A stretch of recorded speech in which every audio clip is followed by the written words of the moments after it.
Hi friends, welcome to Telugu defence news. Pakistan ఒక tricky game ఆడుతుంది. ఒక పక్క ఇండియా మా మీద అటాక్ చేయబోతుందని యునైటెడ్ నేషన్స్ని హెల్ప్ అడుగుతుంది. ఇంకో పక్క ఇండియాని రెచ్చగొట్టే స్టేట్మెంట్లు కూడా ఇస్తుంది. ఇది పాక్ డ్యూయల్ గేమ్. ప్రపంచం ముందు ఇండియా అగ్రెషన్కి బలైపోతున్న విక్టిమ్లా కనిపించాలనుకుంటుంది. మరోవైపు చేతనైతే మా మీద అటాక్ చేయమన్నట్టు రెచ్చగొట్టడం ప్లస్ సొంత ప్రజల్లో యాంటీ ఇండియా సెంటిమెంట్ని పెంచడం చేస్తుంది. ఒక పాకిస్తానీ సెనేటర్ పల్వాషా మహమ్మద్ జైఖాన్ పాక్ పార్లమెంట్లో ఇచ్చిన స్పీచ్ అనేది ఇండియన్స్ని బాగా రెచ్చగొట్టింది.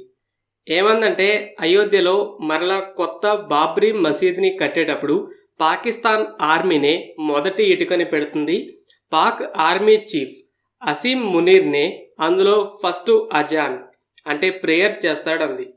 ఈ స్పీచ్తో ఇండియాని డైరెక్ట్గా అవమానించడమే కాకుండా మతపరమైన గొడవల్ని పెంచాలని కూడా చూస్తుంది. పాకిస్తాన్ యునైటెడ్ నేషన్స్ రిక్వెస్ట్ అనేది ఏప్రిల్ ఎండింగ్లో జరిగింది. ఇండియా ఇందూస్ వాటర్ ట్రీటీని సస్పెండ్ చేయడం, పాకిస్తాన్కి ఎయిర్ స్పేస్ని క్లోజ్ చేయడం చూపించి వార్ కోసం ప్లాన్ చేస్తుందని క్లెయిమ్ చేస్తుంది.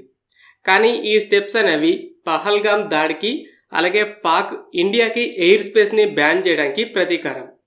ఈ దాడి ఐఎస్ఐ లష్కర్తో సంబంధం ఉన్న ది రెసిస్టెన్స్ ఫ్రంట్ అనే టెర్రర్ గ్రూప్ చేసింది. ఇక్కడ ఇండియా నిజమైన విక్టిమ్ అయితే దాన్ని కవర్ చేసుకుంటూ యుఎన్కి పరిగెత్తి ఇండియా మా మీద యుద్ధం చేయాలని చూస్తుందని విక్టిమ్గా చెప్పుకుంటుంది. పుల్వామా టైంలో కూడా ఇలానే టెర్రర్ లింక్స్ని కప్పిపుచ్చుకుంటూ సహాయం కోసం ఏడ్చింది. అయితే ఖాన్ స్పీచ్ అసలు నిజంగా పాకిస్తాన్కి ఏం కావాలో చూపిస్తుంది.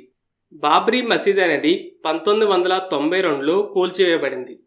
లాస్ట్ ఇయరే రామ్ మందిర్ రీప్లేస్ చేసింది. హిందూ కమ్యూనిటీ ఆ మస్జిద్కి ముందు అక్కడ హిందూ టెంపులే ఉందని పురాతన శిల్పాలని ఎవిడెన్స్గా చూపించారు. సో 2019లో సుప్రీంకోర్టు రామ్ మందిర్ని అక్కడ కట్టుకోవడానికి పర్మిషన్ ఇచ్చి ధన్నీపూర్లో కొత్త మసీద్ కట్టమని ఆర్డర్స్ కూడా ఇచ్చింది. ఇలా ఈ కాంట్రవర్సీ అనేది సెటిల్ అయింది. కానీ ఖాన్ మళ్ళీ దాన్ని లేపాలని చూస్తుంది. పాకిస్తాన్లో ఎకానమీ క్రైసిస్ వల్ల పాక్ ప్రజలు గవర్నమెంట్ మీద కోపంలో ఉన్నారు. అయితే ఇలాంటి లీడర్స్ ఈ యాంటీ ఇండియా సెంటిమెంట్స్తో ఆ కోపాన్ని ఇండియా మీదకి మార్చాలని చూస్తున్నారు.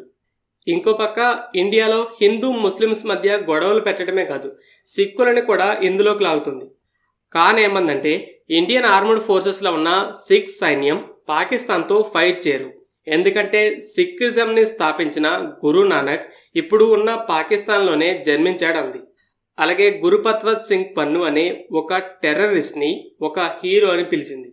ఇది ఇండియాలో ఈ మతాల వారి మధ్య చిచ్చు పెట్టాలని పాకిస్తానీ లీడర్స్ ఆర్మీ చేస్తున్న క్లియర్ ప్లాన్.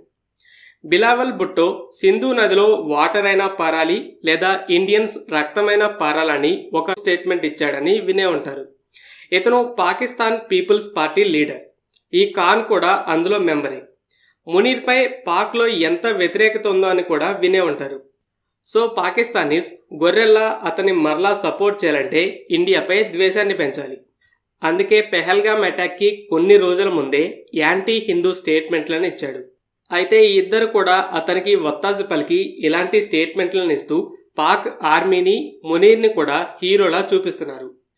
ఓవరాల్ ఈ యాంటీ ఇండియా సెంటిమెంట్తో పాకిస్తాన్ ప్రజల్ని గొర్రెల్ని చేయడం, ఇండియన్స్ మధ్య మతపరమైన గొడవలు రేపటమే లక్ష్యం. ఇక మరోసారి యుఎన్ టాపిక్లోకి వెళ్తే, ఈ విక్టిమ్ స్టోరీని అల్లుతూ ఇంకో పక్క ఎల్ఓసి సీజ్ ఫైర్ని కూడా ఇప్పటికే 7 సార్లని వైలేట్ చేసింది. ఎల్ఓసిలో తరచూ గన్ ఫైరింగ్ చేస్తూ రెచ్చగొడుతుంది. ఒకటే ప్లాన్, ఇలా చేస్తే ఇండియా బాలాకోట్ల మరలా దాడి చేస్తుంది, మన విక్టిమ్ స్టోరీ బలపడుతుంది.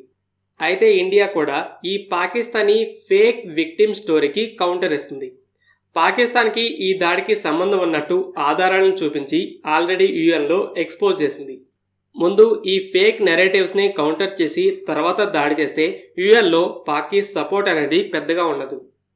ఫ్రెండ్స్, ఈ వీడియో మీకు నచ్చినట్లయితే లైక్ చేయండి. అలాగే మరిన్ని ఇంపార్టెంట్ డిఫెన్స్ అప్డేట్స్ కోసం మన ఛానల్ని సబ్స్క్రైబ్ చేసుకోండి.